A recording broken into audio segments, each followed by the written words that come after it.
Hello friends, this is Astrologer Mohnish once again, and thank you for watching my videos about Vedic astrology. In this video, I'll be talking briefly about COVID-19 pandemic, which has literally brought the whole world to halt. Okay, and I will give my honest opinion, my viewpoint from astrological perspective, that why this is happening, what is the source reason of this has been happening, and when will it all come to an end. Okay. So I'm not trying to predict anything, but I will give my as much as knowledge I have about Vedic astrology, my true perspective about it. So in Vedic astrology, it's been mentioned that if something of this magnitude happens, which is not affecting or impacting single individual, single city or single country, it's impacting globally. It's impacting everybody, and it's impacting the administration, the government. And it's also impacting the social, political, and economic factors of all the nations. So when something of this big happens, we always have to go back and see what happened during the previous solar eclipse, the most recent solar eclipse. And looking at that planetary position, we can try to unfold something about what is about to happen, what is about to happen in the world. So solar eclipse are kind of a warning signs, and it is written very clearly in Vedic astrology by Sage Prashara also that solar eclipse and lunar eclipse, they work as a warning signs that something is about to happen. And when is that going to happen, and what will the magnitude of that is something has to be studied through that solar eclipse. Okay, and normally what happens in solar eclipse, the impact is not seen instantly. Solar eclipse impact happens after a few months. Lunar eclipse impacts happens after a few days.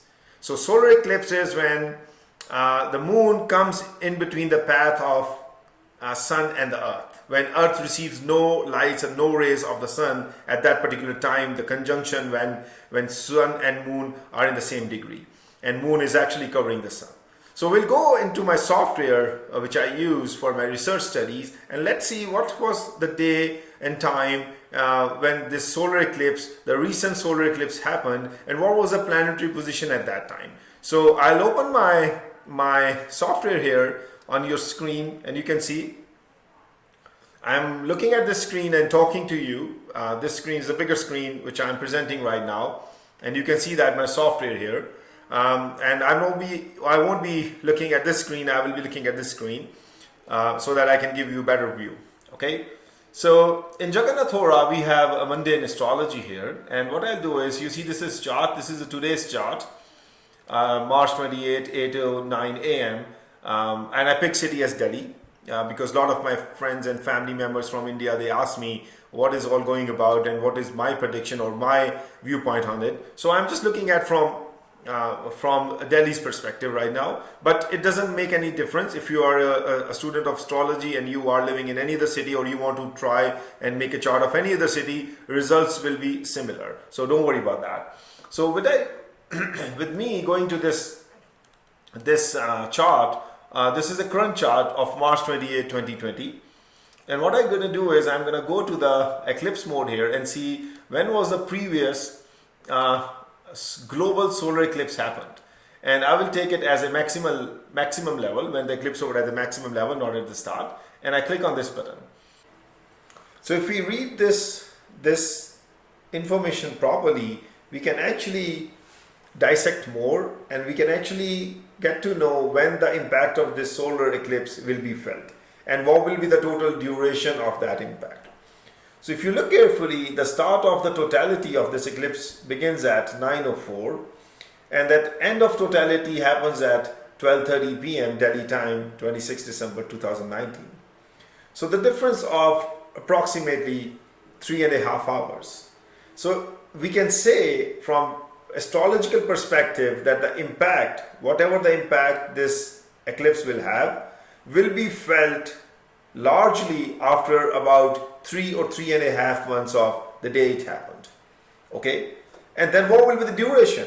What will be the duration from the day it starts showing its impacts at the global level? So to see that, we'll see that the actual start of the eclipse was at 8 a.m. and it ended at 1:35 p.m. Delhi time.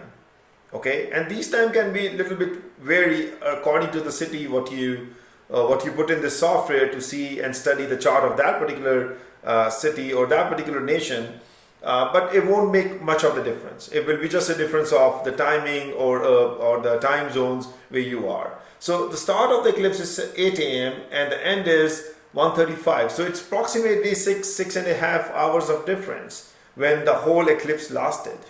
So from astrologically now we can say that the impact will be felt after 3.5 months, and the duration of this whole impact of the solar eclipse will be felt for approximately 6.5 to 7 months of time.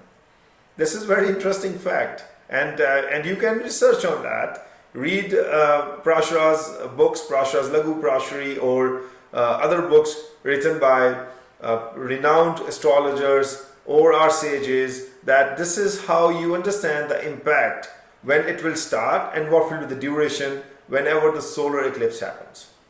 Now what will be the impact? Let's see that. So if I click on OK here and I go to this chart, now I'm going to expand it here, and you see this is the actual chart of the day when the solar eclipse happened. And we will study the conjunct of sun and moon. Why? Because it's sun and moon which is actually creating that eclipse. Moon is coming into the path of between sun and earth, and it's blocking the rays of sun to come over to our planet earth. So it's the study of sun and moon conjunct is our study of eclipse. So this is happening here in the sign of Sagittarius. This is number 9 zodiac sign, which is Sagittarius. So you see here sun and moon are conjunct, and you can see here the position of the planets. Sun is at 10 degrees Sagittarius, moon is in 10 degrees Sagittarian, so moon has literally covered the whole sun, and the eclipse started here. And then we also have Mercury in Sagittarius, Jupiter in Sagittarius, we have Saturn in Sagittarius, and we have Pluto and Ketu in Sagittarius too. So Ketu is there in Sagittarius and Pluto is also in Sagittarius. So normally we don't bring Pluto when it comes to our Vedic astrology and when we are studying a human charts or charts of individual. But when we are talking about something global wide, something like a pandemic, something like which going to disrupt the whole nations, whole world, we bring Pluto in those factor also. So Pluto is a major factor when we're talking about the mundane astrology, astrology about the nations, astrology about the world. So if you see in here, Pluto, Pluto is also part of this zodiac sign when the solar eclipse happened. So this is a group of all planets here. And what they're all doing here, let's see that, let's study it. So Ketu and Saturn are the most malefic planets, which everybody knows, right? And Saturn is basically a planet which is a prime significator of diseases. Okay, it is a prime significator of disease, and it also talks about their curability and chronability. How chronic the disease could be, or will it be a curable or incurable. And when we have Saturn, Moon, Ketu together, then it also creates a phobia and hallucination effect. Ketu gives the same results most of the time what Saturn gives when they are together, because Ketu works as an agent. Ketu is not a planet. Ketu is a shadow of a moon, that south node, and it works. It's a magnetic field. It works as a shadow, as an agent for whichever sign it sits in or whichever planets it's conjunct with. So Ketu is going to give the same results what Saturn is going to give here. And Ketu is being a tail of a serpent which has no head, is always lead to diagnosis, analysis, paralysis. That means it produces the element of confusion, element of not being able to diagnose things, not being able to find the proper cure or proper solution for a problem. And that's what Ketu's elements are, Ketu's characteristics are. It brings that element of analysis, paralysis, the confusion. And if you also see, Rahu is aspecting this whole combination. Rahu is here and it's 7th aspect. This is 1, 2, 3, 4, 5, 6, 7. So Rahu is also impacting the whole solar eclipse conjunction here. Rahu is looking at this from its 7th, from this 5th house, and and from the sign of Gemini, and it is aspecting the seventh house from Gemini, that is Sagittarius. So what does it mean? Rahu is a planet of limitless. Rahu magnifies everything. So whatever happening here in the eclipse is going to be magnified many times, because Rahu is a planet which does not understand any limits, which does not even care about any limits, which just wants to magnify everything to the level beyond and above our understanding. Okay? And if you see one of the interesting things here, I'm going to open the relationship chart. You see the red boxes here, these are showing, are the planets happy here or they are not happy here. This is, they are sitting in their friend house or they are sitting in the core enemy's house. And if you see here, Moon is not happy. Mercury is also not happy. Jupiter is, I'll come back to Jupiter here. Saturn is not happy, Rahu is not happy, Ketu is not happy. And you can see Rahu is aspecting Sun 85%, and Rahu is also aspecting Moon 85%. And Jupiter is no doubt sitting in his own house, is also exalted here, which is a happy sign for Jupiter. But if you see this dot here, this dot means, read this, this is combust. The Jupiter is combust in this particular planetary position. Why? Because Jupiter is so close to Sun. Let's see that. Sun is in 10 degrees Sagittarius and Jupiter is 11 degrees Sagittarius. Only 1 degree difference. So Jupiter is so close to Sun that Sun has literally absorbed Jupiter's energies. Jupiter has no energy. And that's a reason, even though Jupiter is a very benefic planet, the Sattvic planet, the Dharma planet, a planet which protects everything, could not protect this solar eclipse impact because Jupiter has no energy. Jupiter is combust here.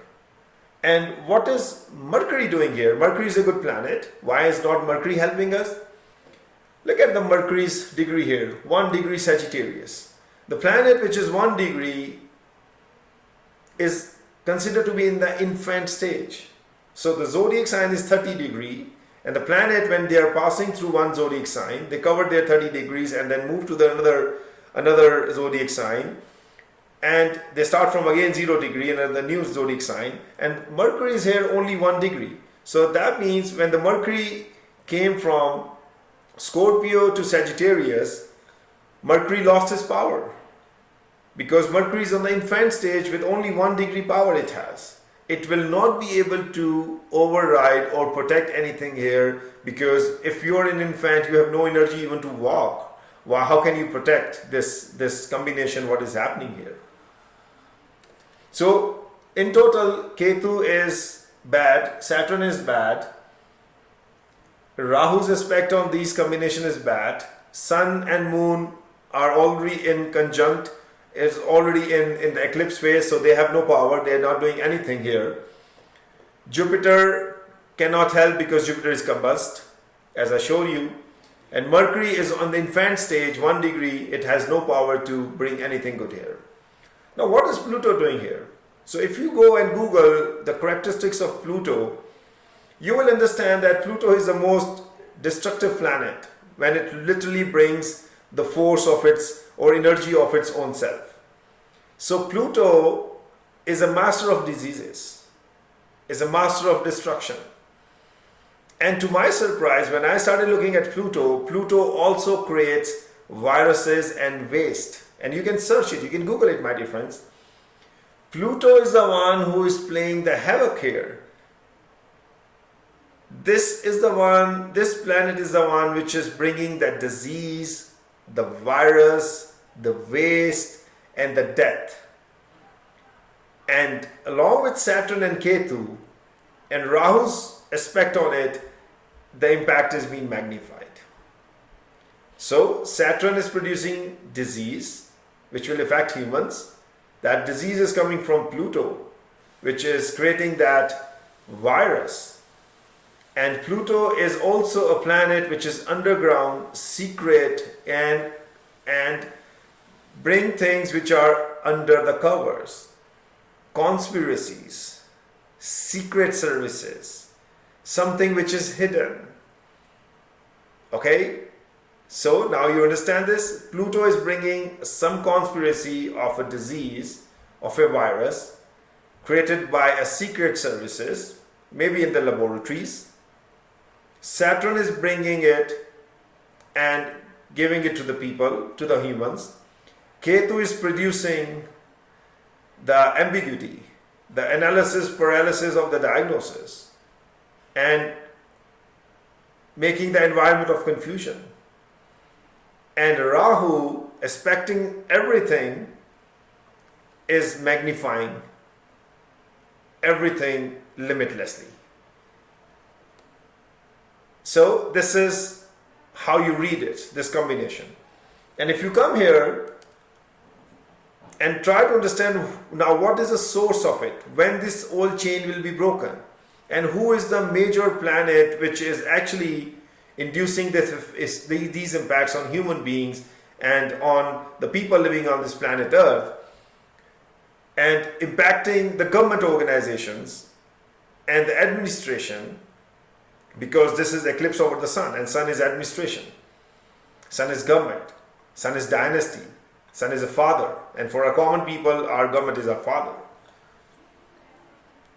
So we will unwrap one more layer and try to understand the nakshatras. Nakshatras are the 27 constellations, which are very, very important in Vedic astrology, because nakshatras are the one which deliver you the results. Planets are the source, the nakshatras are the delivery boy. Planets are the manufacturer of the pizza, what you crave, your desires, and nakshatras are the delivery boys which deliver that pizza to you. If that's a good nakshatra, it will give you a good pizza. If it is a bad nakshatra, it will give you the rotten and spoiled pizza. So understand this concept. So if you see sun here is in the nakshatra of Mula.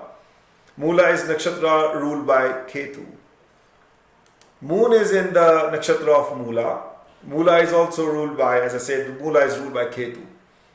So sun has an impact of Ketu, moon has an impact of Ketu, Mercury is also in Mula nakshatra, again Ketu, Jupiter is also in Mula nakshatra, again Ketu. So we have out of these 1, 2, 3, 4, 5, 6 planet combination, 4 are already sitting in Ketu. Ketu is their nakshatra, the lord of nakshatra, which is Mula here, right? And then if you see here, Uranus, we didn't talk about that Uranus, but Uranus also plays an important role in the mundane astrology because it brings sudden ups and downs. Even though it's sitting far, it's not part of this whole combination. But Uranus is also sitting in Ashwini nakshatra, which is controlled by, or lord of this nakshatra is Ketu again. So Ketu is actually playing the havoc. Ketu is actually playing the role of an agent to bring everything to the masses, to the people. Okay, so it's Ketu which is literally been the cause of this havoc, which has been produced by Pluto and Saturn and then been delivered by Ketu, because Ketu is a nakshatra here of Sun, Moon, Mercury, Jupiter and Uranus. So we cannot ignore that aspect also. Okay, and if you see here one more interesting thing, Ketu himself is sitting in the nakshatra called Purav Shraddha, that is being ruled by Venus. And Venus is a planet of harmony. Venus is the planet of socializing. So Ketu is sitting in the nakshatra of a planet which will socialize everything, and Ketu has literally given us an impact where we are now desocializing. We are keeping a distance from everybody because of this pandemic. So one more layer added. See how interesting it is. It really makes a very interesting concept when you see it from the microscopic view and understand the different layers of astrology or different layers of the planetary aspects. So to me, it's a Ketu, the major culprit. Definitely it shows us what is the source. Pluto and Saturn, Ketu is delivering, and Rahu aspecting is literally giving it a magnifying impact. And Jupiter cannot help because it's in the combust state, it has no energy, and Mercury cannot help because it has no energy as well, because it's on the infant stage, only 1 degree in Sagittarius. And you can see that, you can read the chart, you can see it. If you have any knowledge about astrology, You can literally, you will agree with me that what I'm reading is 100% correct. Okay? Now, $1 million question, which you will be asking me, because de facto analysis, it's easy, right? You will say, everybody can do that. Thing has happened, everybody knows we are in pandemic, this is the de facto analysis, and you have done it very well. We're really very happy.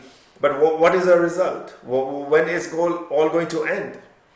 So this is where I'm going to put my another perspective. I'm going to bring my another perspective, put my astrologist hat, and then tell you what exactly going to happen.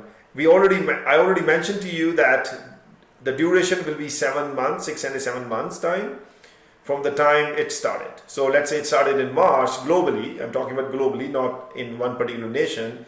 And March, and then from 7 months from March, it comes to somewhere close to September, October. So let's see it, how we do it. So to do that, I'm going to go and make a new chart, a chart of present time. And this is the chart of March 28, 9:13 a.m. Delhi time again.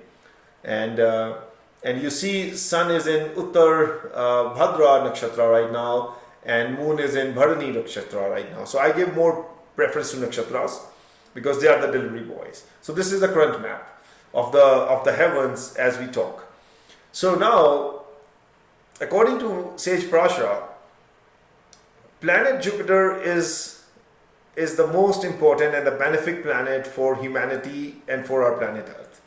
It works as an antidote. So if Jupiter is strong in someone's natal horoscope, we call it that this person will have a very good physical strength, because even if he or she gets suffering from an ill effect of any problems or issues or challenges due to their illness, the Jupiter will work as an antidote if the Jupiter is strong.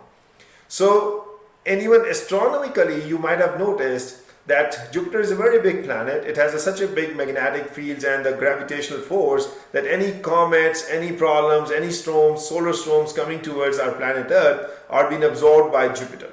So Jupiter is our protector. If the Jupiter would not be there, we would have never survived, my dear friends. The Earth would have never survived. So I believe Jupiter has to play an important role to help save humanity and save this planet Earth from this pandemic. And how will it happen? It can happen in 3 scenarios. Sun and Jupiter can get into conjunction, or Sun and Jupiter start aspecting each other, or very strong, which I always feel the most important is that if Sun goes into Jupiter's nakshatra, if Sun goes into Jupiter nakshatras, then Sun will get a protection. And Sun is our government, Sun is our administration, and you can see what is happening to the government and administration at this point in time, right? They are the major sufferers along with the common man. So when exactly Sun will travel into Jupiter's nakshatra? So Jupiter has 3 nakshatras, 3 constellations, 3 stars Jupiter rules. One is Punarvasu, second is Vishakha, and third is Purav Bhadra. So if Sun will travel in one of those, once the impact has been started, and once people are getting to see the impact of this impact of this solar eclipse, then Jupiter will come and help us. Okay, so when exactly that will happen? So let's fast forward it. Let's see Sun.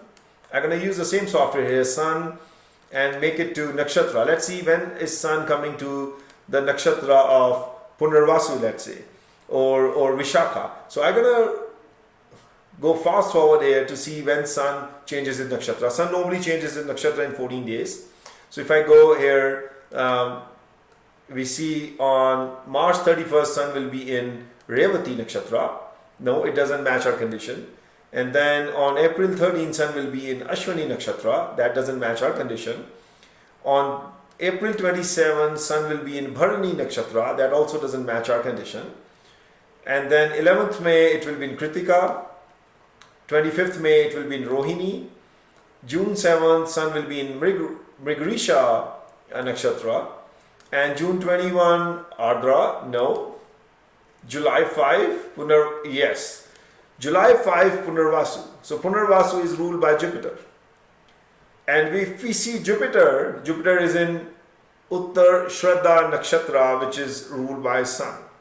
And this is the planetary position on July the 5th. You see here, Sun is in Gemini and Jupiter is still in Sagittarius, and they are both aspecting each other.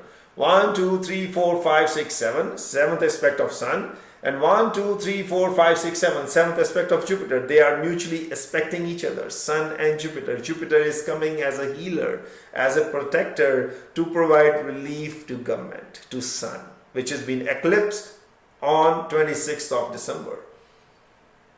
And the relief will come on July 5. Sun is entering Punarvasu, the nakshatra of Jupiter, and Jupiter is also embracing Sun by being into its nakshatra, Uttar Shraddha. So you understand the concept now? So by July 5, I'm sure government will have some breakthrough. There will be some antidote or some kind of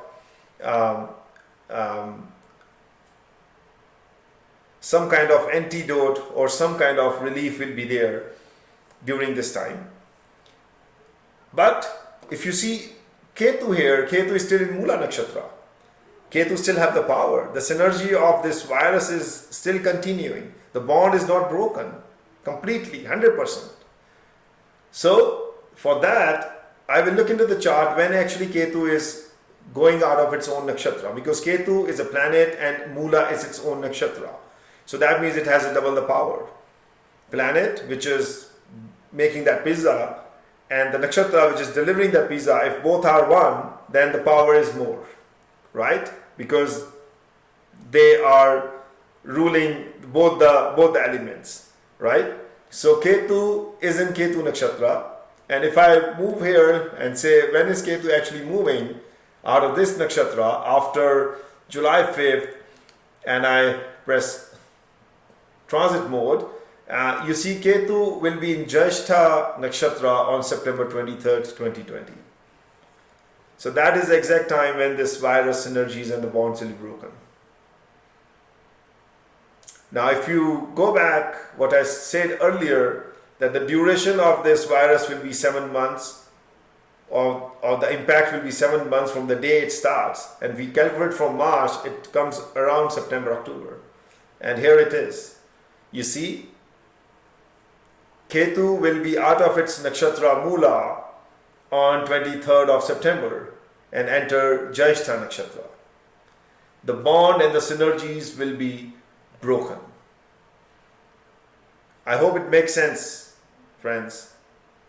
I have put a lot of time and energy to discuss this with you and to research this. And if you like my video, please do not forget to click the like button or share it with your family, your friends, so that they can also understand how much the astrology is important in our life, how much it is important, and how much benefits we can get from astrology if we start reading it, studying it. The three pillars of Indian culture is Ayurveda, Yoga, and astrology. And if you see and consider 50-60 years down the road, nobody in the world used to acknowledge even Yoga and Ayurveda. But now all of a sudden, Yoga, Pranayama, Ayurveda is getting patented everywhere across in the Western world. They have identified and recognized how big this science is. And now it's just a matter of time when the world will accept the Indian Vedic astrology also. Because without this, the trine is not complete. The trine is Ayurveda, Yoga, and astrology. These are the three ancient divine sciences the gods have given us to live and lead our happy life. And I've just given you one example here. And time will not, and it's not going to be long when astrology will also be one of the most important signs what the whole world will embrace, especially the Vedic astrology. Okay, I can talk about it whole night, But I want just to keep my video short. Sorry, it's again more than 20-25 minutes, I believe. But this is an interesting video. I would like you to share with your family, with your friends. And if you like it, do not forget to hit the like button. This is your astrologer once again, Mohnish. Thank you for watching my video. Stay safe and stay positive. Thank you. Until my next video. Bye bye.